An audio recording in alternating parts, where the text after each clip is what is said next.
Hey, classmates, this is Deanna. Hey guys, this is Brett, and welcome back to episode 58 of Hard Lessons True Crime Podcast. Bum, 58. Ba-bum-bum. You know what that means? No. We're only 2 episodes away from milestone 60. What? I know. Are you making that up? Yes. Okay. I never thought we would. I never thought we'd make it past 10 episodes. Perseverance. Okay. So, and here we are, month and a half away from our first Comic Con. Yup. Big things are happening. Heck yeah, they are. So, speaking of that, if you haven't got your tickets to Boomtown Comic Con, there's going to be actors and actresses there from all kinds of genres, Star Wars, um, Dragon Ball Z. Dragon Ball Z, animators from Spider-Man and other Marvel and DC comic work. Well, who's that one? The actress played in. Pippi Longstocking? No. Oh, the Star Wars Mandalorian, one of the Star Wars? Yes. I can't think of her name. Mandalorian? Mm-hmm. Something like that. In that, yeah. Yeah, one of the actresses from that will be there. Plus, she's done other work also. I can't think of her name. She's a short lady. Yes. I don't That's know okay. if midget is the proper term. I don't think so. Okay. They heard you, honey. Don't tell me. But yes, she's gonna be there. Lady who played Pippi Longstocking is gonna be there. And Hard Lessons True Crime Podcast is gonna be there. That's just Isn't tattoo artists gonna be there too? Gonna be tattoo artists there. There's gonna be a professional wrestler there. Heck So yeah. something for everyone. If they even listen to our podcast. Probably not. Probably. I have the guy from Dragon Ball Z. His name is Mark Britton. He did I think he did like 7 characters on Dragon Ball Z. I sent him a friend request on Facebook and he answered. And the little lady from Star Wars, I sent her a friend request on Facebook and she accepted. There you go. They do know of us. There you go. So that's kind of cool. Yeah, it is. Also, before we get into today's, as I described it to teach, solved, unsolved case, just wanted to mention the fact that we do have an email address, hardlessonstcp.23@gmail.com. We're wanting to start a new segment that we're going to call Show and Tell. That's where you write in your personal experience. It could be with the world of true crime. Maybe you used to be a waiter or waitress at a fancy restaurant. One of your favorite customers ended up being an axe murderer. Tell us your experiences with that. It could be something from the world of paranormal. Do you go home every night and your kitchen cabinets are all open and you don't have a pet that opens them? And you don't have a pet that opens them? Because I thought our house when we moved in a couple of years ago was haunted, but just turned out our cat liked to explore the cabinets at night. So if you have anything like that, email us. Teach is going to read the stories when we get enough of them, and then I will react to them. And in the email on the subject line, if you would do us a favor and along with your subject title, put show and tell, so we'll know what that's for. And if you don't want us to read your name in the story, you don't want any extra publicity, your life's hectic enough as it is, I get it. I understand. Just be sure somewhere in the very beginning of your email, let us know, hey, please don't say my name on your podcast.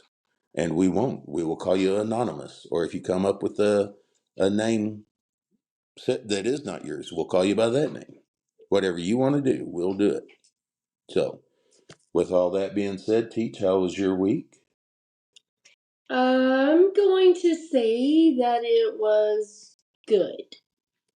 It was a lot better than the week before. I don't know what Teach and I had, classmates, but we were down for the count. We could barely talk. I'm still a little bit raspy, but it's getting better. I still have like it's a deep, Cough.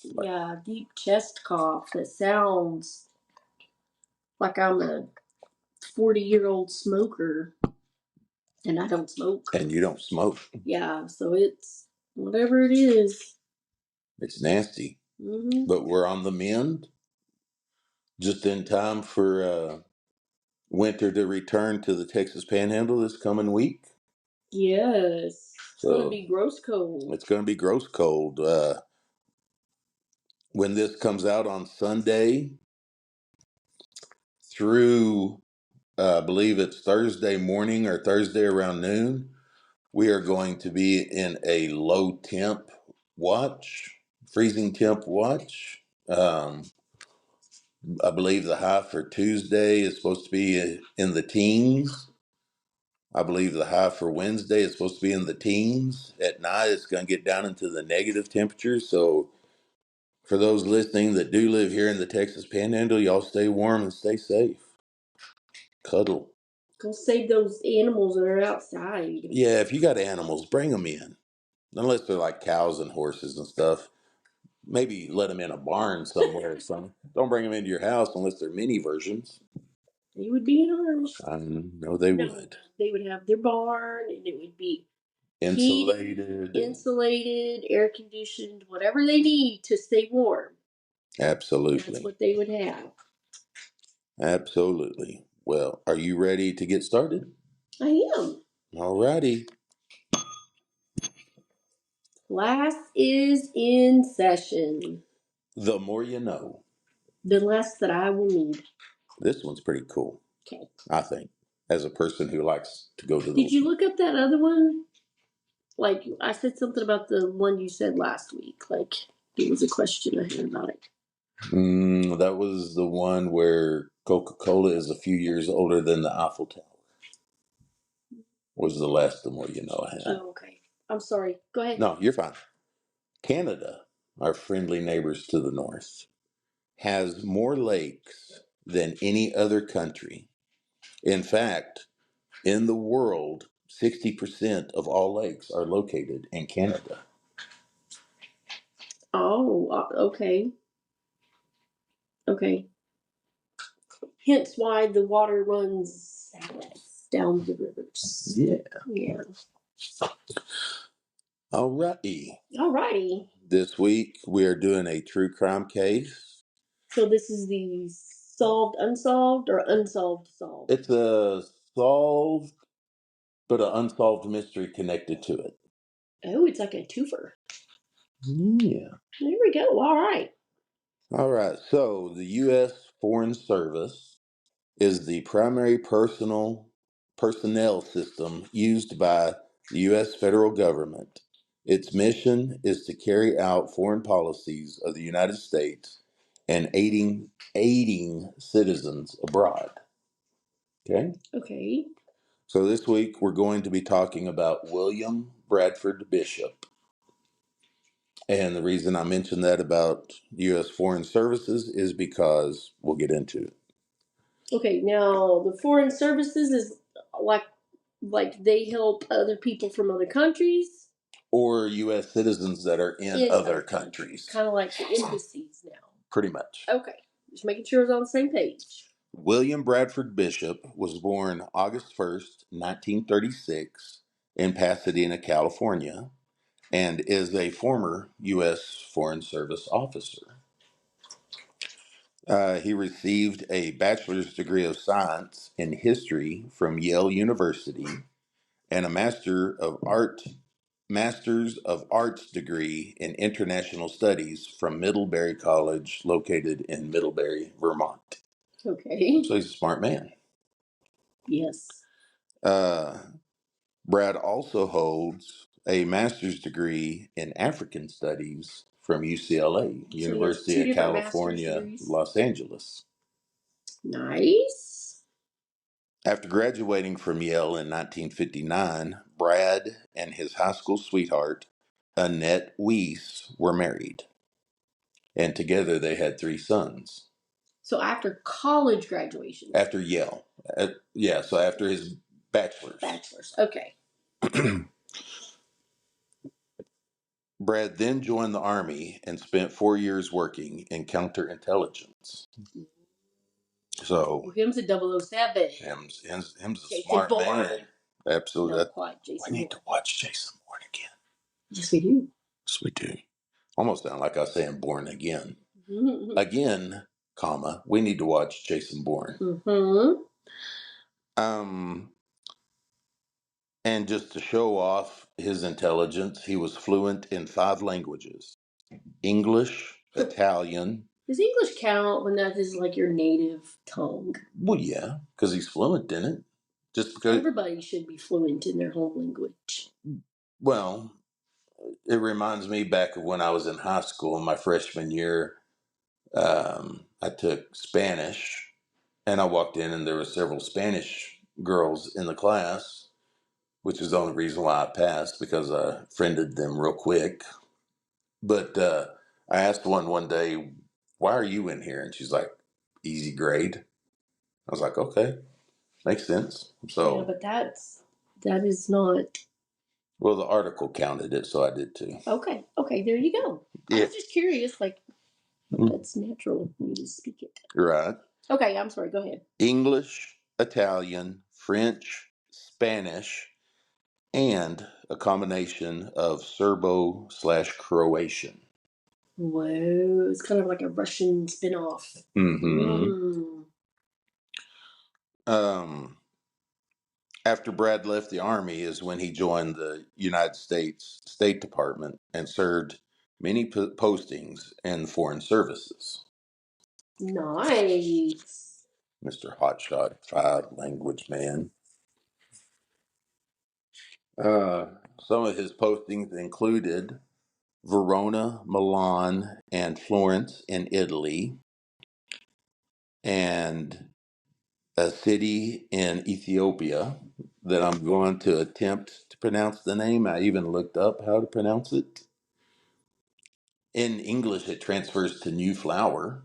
Hey. So, Addis Ababa. Cool. Addis Ababa. Yeah. Ababa.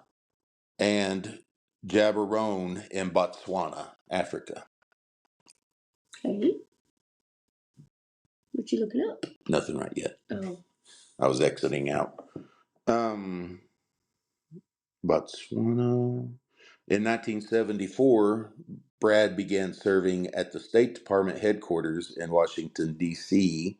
as Assistant Chief in the Division of Special Accounts and Commercial Treaties.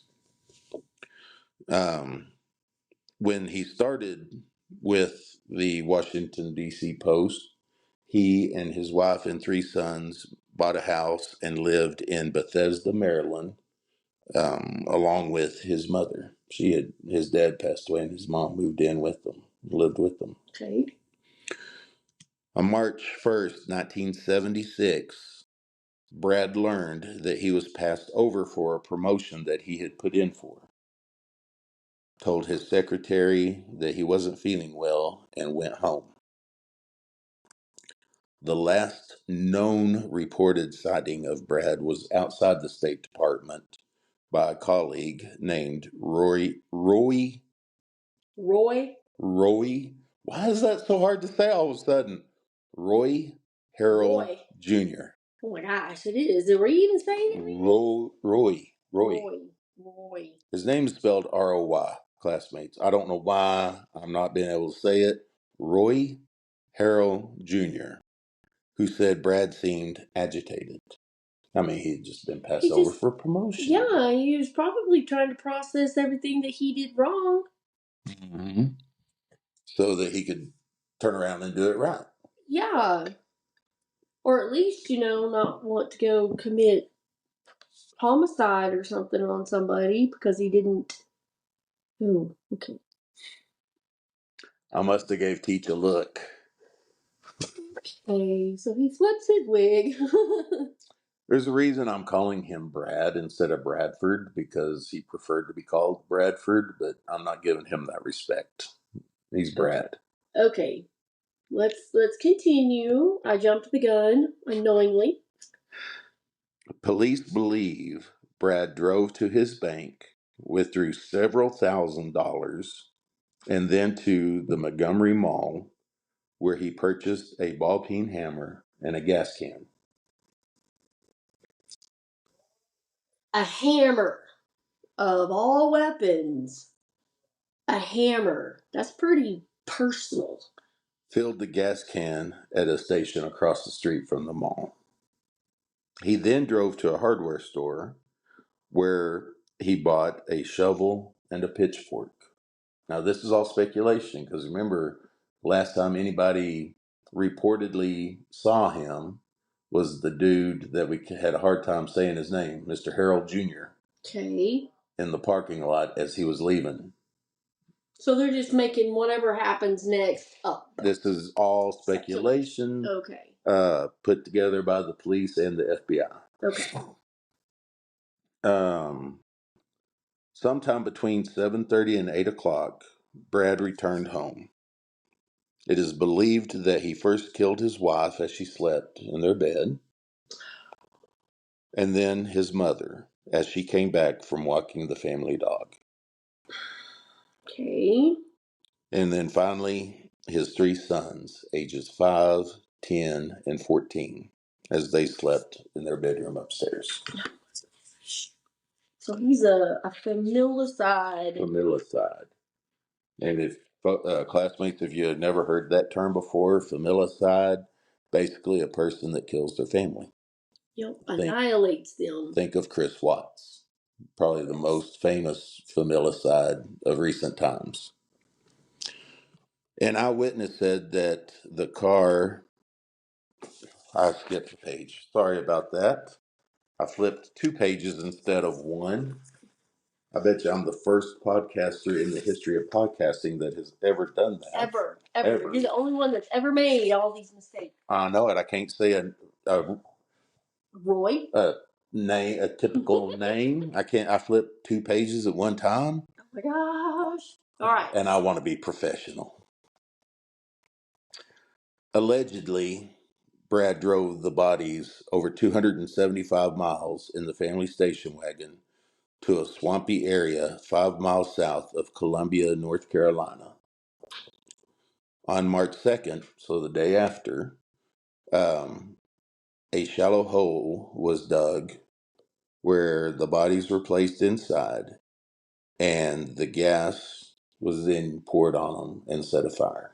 Okay. Forest rangers quickly saw the smoke and found the bodies, a pitchfork, a shovel, and a gas can. Let me guess. Fingerprints all over it. It is believed that Brad bought a pair of tennis shoes later that same day at a sporting goods store in Jacksonville, North Carolina. Okay. On March 10th, Brad's neighbor called the police after not seeing the Bishop family for a while. Been over a week, so yeah, it's a while. Mm-hmm.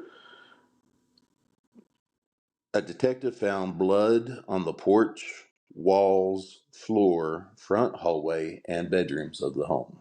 Well, of course they did. He didn't even take time to clean up. Nope. He's not acting rationally. No. Dental records came back and confirmed that the remains were that of the Bishop family. So they kind of put 2 and 2 together. Where's Brad? Okay. Well, how did they talk to the people in North Carolina to figure out, hey, maybe it's the Bishop family? The folks in North Carolina just took dental impressions, like the coroners. Okay. And when they came back to North Carolina, they were the Bishop family, and that's when they contacted the police in America. Oh, okay, I got you. Yeah. Skip that part. On March 18th, The family station wagon was found in Elkmont, Tennessee, at the Great Smoky Mountain National Park, about 400 miles away from where the bodies were found. Trying to run into the hills, huh? Yeah, that's right. That's one of the beginning spots for the Appalachian Trail. Wow. So, get on it and get lost, huh? excuse me. Yes, ma'am. Inside the car was dog biscuits, a bloody blanket, a shotgun, an axe, and a shaving kit that was filled with Brad's medicine. Oh, gosh. The spare tank well, remember those in station wagons where it just set down in the back, and that's where your I said spare tank, spare tire. Okay, yes. It was full of blood. Alrighty. One page. Look at that. Good job. Like a superhero. Um, a witness said that the car had been there since probably the 5th or 7th of March. So that's all following into that same timeline. Timeline. Mm-hmm. So the police get to thinking that Brad had joined other hikers on the Appalachian Trail, and they used bloodhounds to follow his scent. This was unsuccessful. It's like they could not pick up a scent. Okay. So remember, he's like Jason Bourne. Okay. And probably more like James Bond, I would say, at the time. At the time? Yeah. On March 19th, so day after the vehicle was found, a grand jury back in Maryland indicted Brad on 5 counts of murder and other charges. Okay, naturally. Motives have never been fully explained. A Washington Post article from 1977 reports that no evidence of infidelity, financial, or job problems. Well, there was a job problem. He didn't get the promotion. Right, and the article called that the uh, first little shimmer in a storybook career. That was the stressor. Even with being passed over for the promotion, there was not a history of work issues. Brad's career may, though, have caused some family tension. Well, how could it not have caused? I mean, you're constantly moving, things are changing. Different countries, different cultures. And, people bring their stress home with them. Not me. Okay. Brad was not happy sitting behind a desk and wanted to take another foreign post. His wife, Annette, did not want to. She wanted to raise her kids in America, and she herself had started working toward an art degree at the University of Maryland. So why didn't he just say, y'all stay here and I'll go? Maybe he wanted the whole family together because he wasn't real thrilled with her going back to college, because his desire was for her to continue being a stay-at-home mother. Okay. Have that cookie cutter lifestyle. I come home at 5. The perfect life. I come home at 5:30. Supper's on the table. Kids come in, they eat, they go off, take their baths, get ready for bed. I'm in my den with my slippers and newspaper. Leave it to Beaver life? Exactly. Oh my gosh. You married the wrong lady. Yes, I did. And a 2013 article in the Bethesda magazine stated that the bishops were being audited by the IRS due to small financial difficulties. Small financial difficulties and the IRS are getting involved? Mm-hmm. That doesn't seem quite right. That doesn't sound right, does it? No. So if I mention the name John Douglas to you, does that ring a bell? Nope. Well, Mr. Douglas is a former FBI criminal Profiler. Ooh. The TV show Mindhunter on Netflix. The character of Holden. Yes. Is Mr. Douglas. Oh, wow. He basically developed the behavioral analysis unit and the criminal profiling. Ooh. The TV show Criminal Minds. What's those characters' names? I don't know. Yeah, the two dudes. Right, the two older. Yes. They were basically based on him. Ooh, very smart. Very smart man. So, retired FBI criminal profiler John Douglas stated that the financial issues were nothing terribly unusual for people in their 30s living in that type of neighborhood. So, what I mean, it was neighborhood was kind of nice, not fancy, but what so on there means? it wasn't anything typically others were going through either. Not enough to create murder and mayhem. Right. The audit's existence, however, has not ever been confirmed by the IRS or FBI. So it could be just something that the magazine threw in there to sell copies. Oh, okay. There's no proof that it ever actually existed. Okay. Brad was or slash is an avid outdoorsman, loves camping and hiking. Earned his pilot's license while he was stationed in Africa. He has a 6-inch scar on his lower back from a surgery that he had. Also, a cleft chin and a mole on his left cheek. Okay. There's a couple of items that have been missing ever since Brad went missing. From their house? Mm-hmm. Okay. A Smith & Wesson .38 revolver with serial number C as in Charlie 981967. His Yale class ring, and his diplomatic passport. And I'm not supposed to be saying so much. I'm working on that. I'm sorry, classmates. His diplomatic passport. Okay. It's not been seen.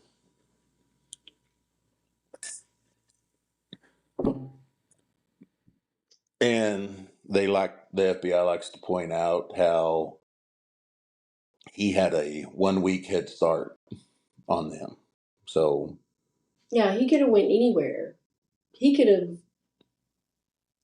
I don't know how he would arrange that so quick, but maybe it was just ready, and then that was his getaway. could been.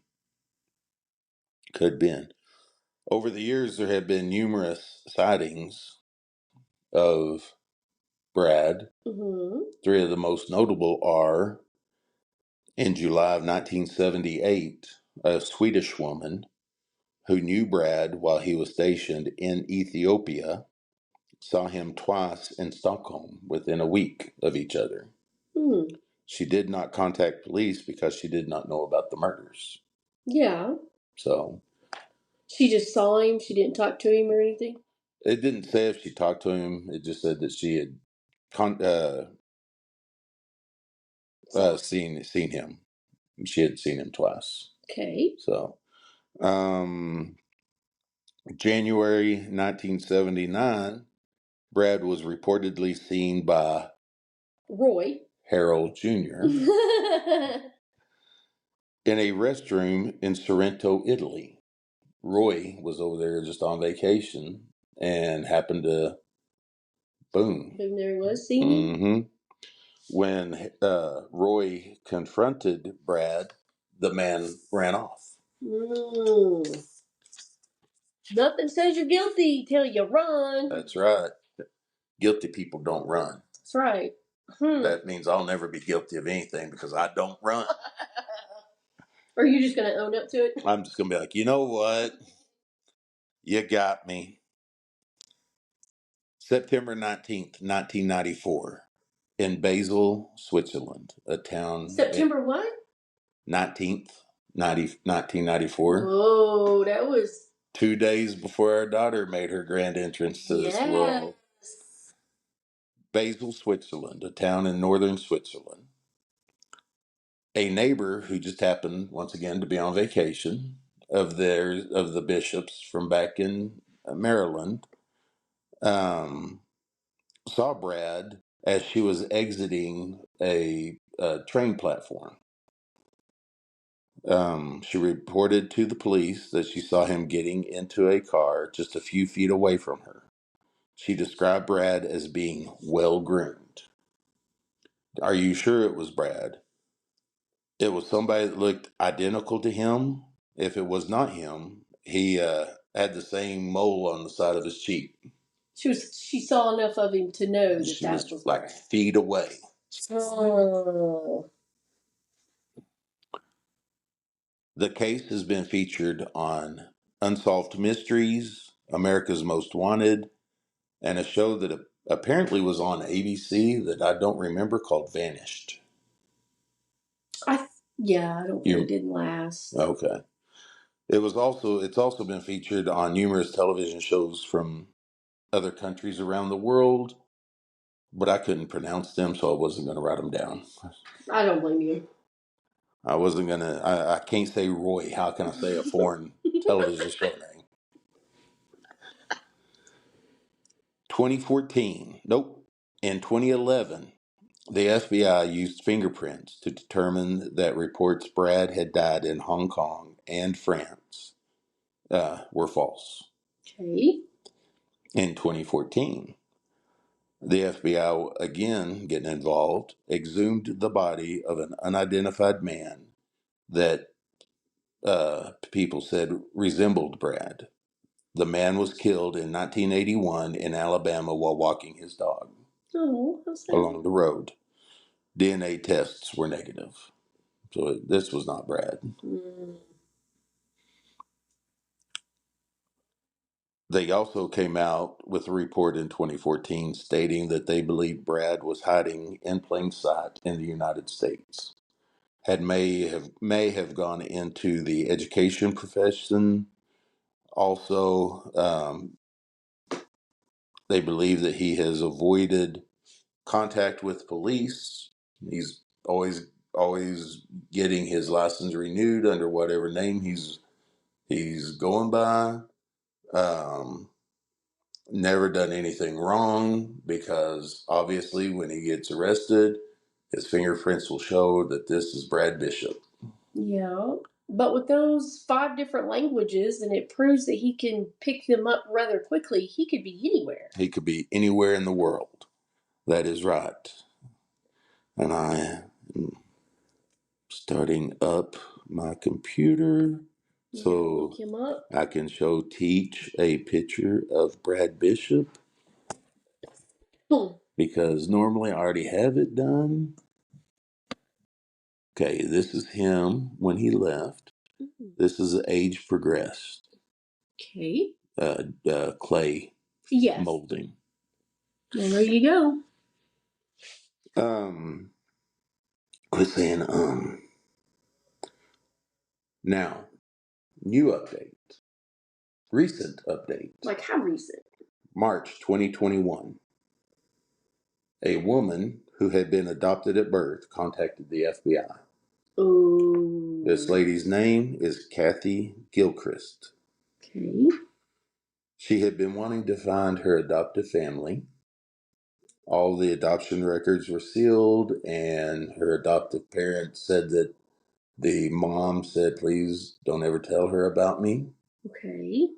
And so she went to 23andMe, spit in a tube. Yes. And got her results back. She is the biological daughter of Bradford Bishop. Ooh. And yet nobody can find him. And she had no idea she was. No. And then doesn't know her birth mother. Mm-mm. Now, she is older than Brad's three sons. So they're thinking maybe while he was in college, he had a little fling before him and Oh, I did not catch that. Annette. Yeah. So this is Kathy. So he must have had something before he married his high school sweetheart. Mm-hmm. Well, can they start tracking that down? It's Kathy.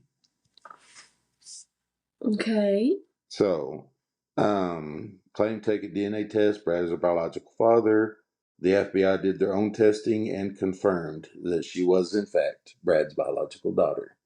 They knew they couldn't do anything with DNA back in the 70s when they found his station wagon. Yeah. But they were smart enough because Brad was a smoker, and in the ashtray there were 7 cigarettes. So they collected those and saved them this whole year, all this time. So that's where they got Brad's DNA profile from. I bet she knows where her biological mom is, though. Surely she figured it out. Well, if she did, there was nothing ever said about it. Right. Because they have those people now that can just start tracking it down. Exactly.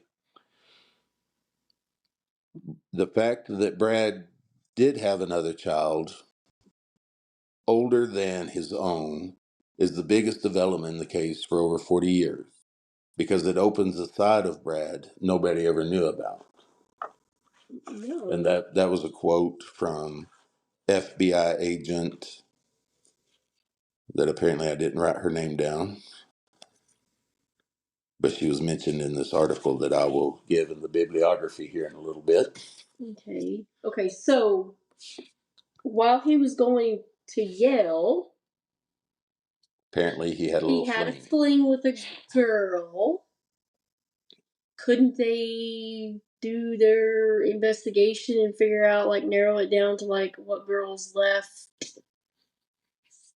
I'm sure they could. Time? I mean, who knows? The girl may not even been college age. You know what I'm saying? She could have been 16, 17-year-old girl, and she was just like, I can't have a baby. Yeah, but where was this lady from to begin with? North Carolina. Oh, so it was really... She was adopted. Well, she was born up in Massachusetts or wherever Yale is, but her adoptive family lived in North Carolina. Okay. So that's where she was raised. Oh, okay. So yeah, still could be somebody around that area. Mm-hmm. Huh. I'm curious to know if she decided to have any more investigation done, any more background to find her biological family. The article I read said that she did locate a third cousin. Hey. So, and that they have been in contact. And the third cousin is like her hobby is genealogy. So she's probably digging. Probably. It was funny because it was her cousin that figured out that her biological dad was Brad. And so she was like, you may be wanting to sit down for me to tell you this. What if the mom that died that he killed was actually her mom?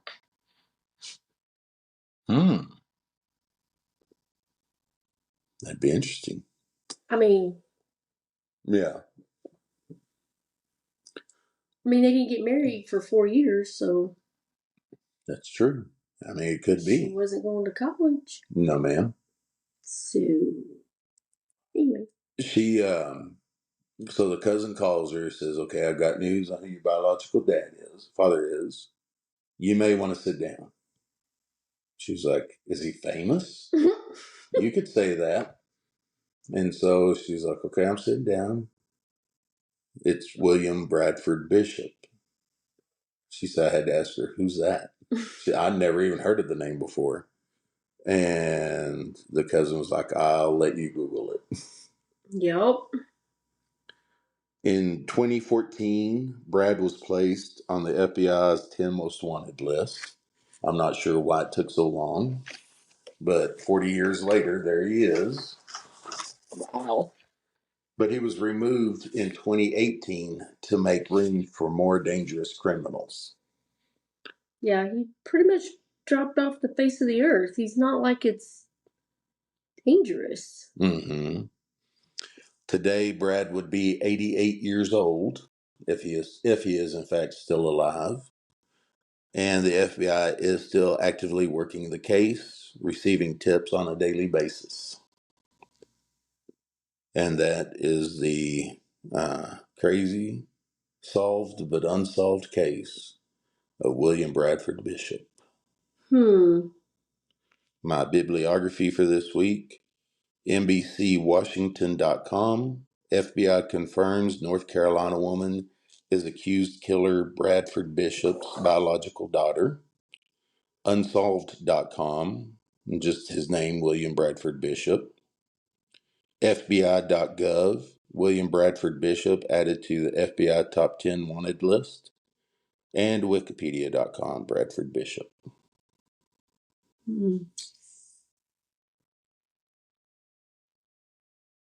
He had a lot of secrets too.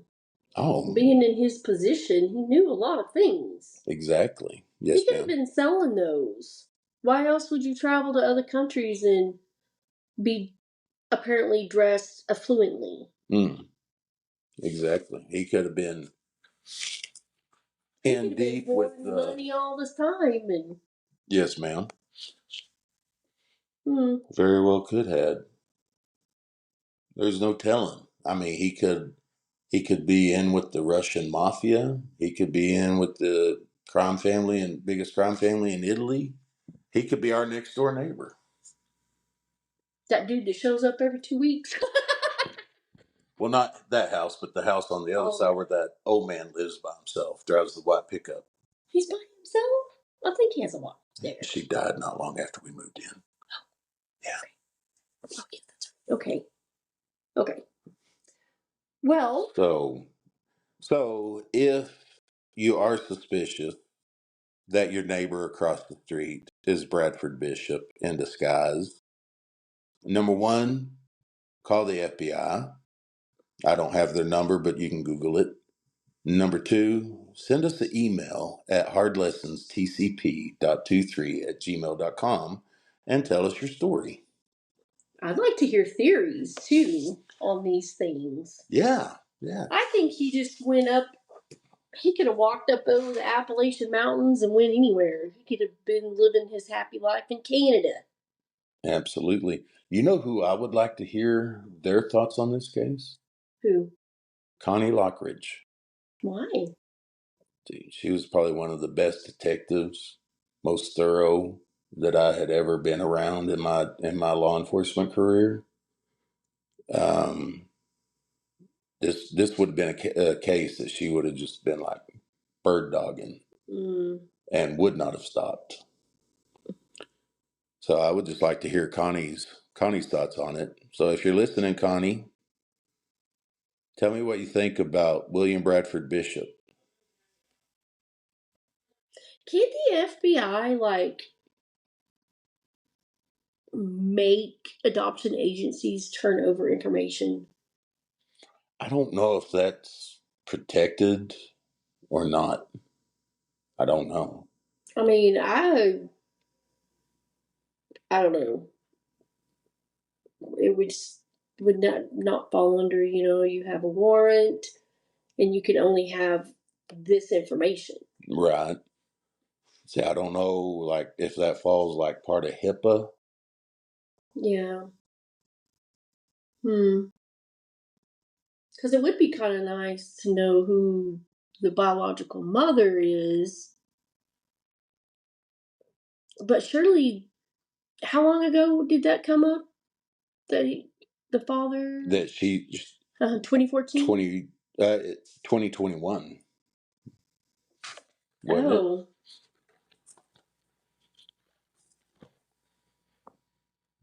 Yeah, March 2021. Oh, okay. Well, still, that's almost 4 years. Mm-hmm.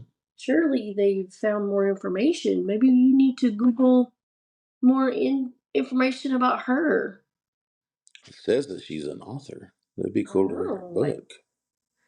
Did she write a book about her paternal father? Exactly. Wait a minute, I'm going to Google this. What was her name? Kathy? Gilchrist. Gillchrist. Crist.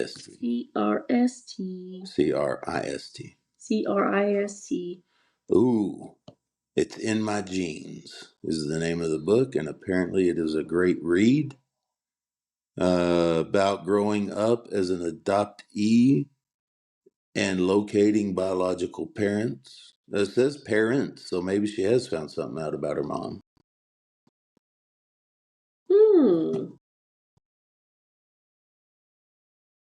Let's see.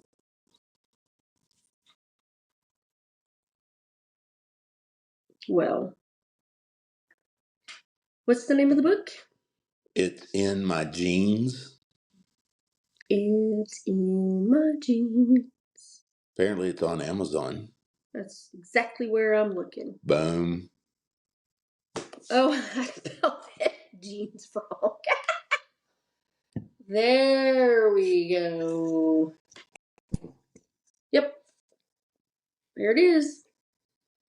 Paperback. I can have it Wednesday. Nice. I'm buying it. Okay. All right, Teach. Yes. What is my score for this week? My grade for this week? Your score for this week would be a B. You are. Nah, I'll give you an A. Now, minus maybe. Now, if a B's what I got, but I already wrote down A minus, so. I was being technical about things. It's fine. Okay. I'm not really I listed all the degrees he had. grading you on essay format rubric, so. Well, that's good because I've never heard of that. Oh, well, you'd have to have your everything correct. Like your introduction, your body, your conclusion, the who, what, when, and where, the why. Everything has to make total sense, like I'm reading it as a story. Mm-hmm. I did that. Grammar has to be right. I got to pronounce names like Roy right. Well, that's different. That's not right. That's not what I'm talking about. I'm talking about your sentence structure and all that. Oh, okay. Yeah. Yeah, but so no. I just don't like the thought of Wikipedia being used at all. Well, and I don't use it for major things. Usually it's just like birth dates and stuff like that, and dates of death. Oh, okay. So. All right. Next week. International. We're going across the borders. Yes. For episode 59. Episode 59. All right. Well, classmates, y'all stay warm this week. For those here local, or even if it's cold wherever you're listening. What? We're an international podcast. There's now over 20 countries that have listened to at least one episode of Hard Lessons True Crime Podcast. Nice. No. That's cool. Our most listened country, other than the United States, is Canada. Sweet. Followed closely by jolly old England, and then, surprisingly, Japan. I wonder if Spotify translates our stories into the language that they can understand. And if so, what do I sound like as a Japanese? These are things I think of. That was interesting. I never thought of it like that. Maybe you could do some research on it. I will Try to find answers. Not going to say I will. I'm going to try to find answers. Well, there you go. All right, classmates. Y'all have a great week. Wow, a great week. There's only water Stay in my car. warm. Thank you. Stay alert. If you see something, say something. And that includes for kids and animals, not just adults. That's right. And if you think your neighbor might be Bradford Bishop, tell the authorities. Remember, he's going to be old. He may not 88. be getting around as spry, young man, but he still needs to pay for his crimes. Yes. Yes, he does. All right, classmates. Tell us why. All right, classmates. Y'all have a great week. Class is dismissed.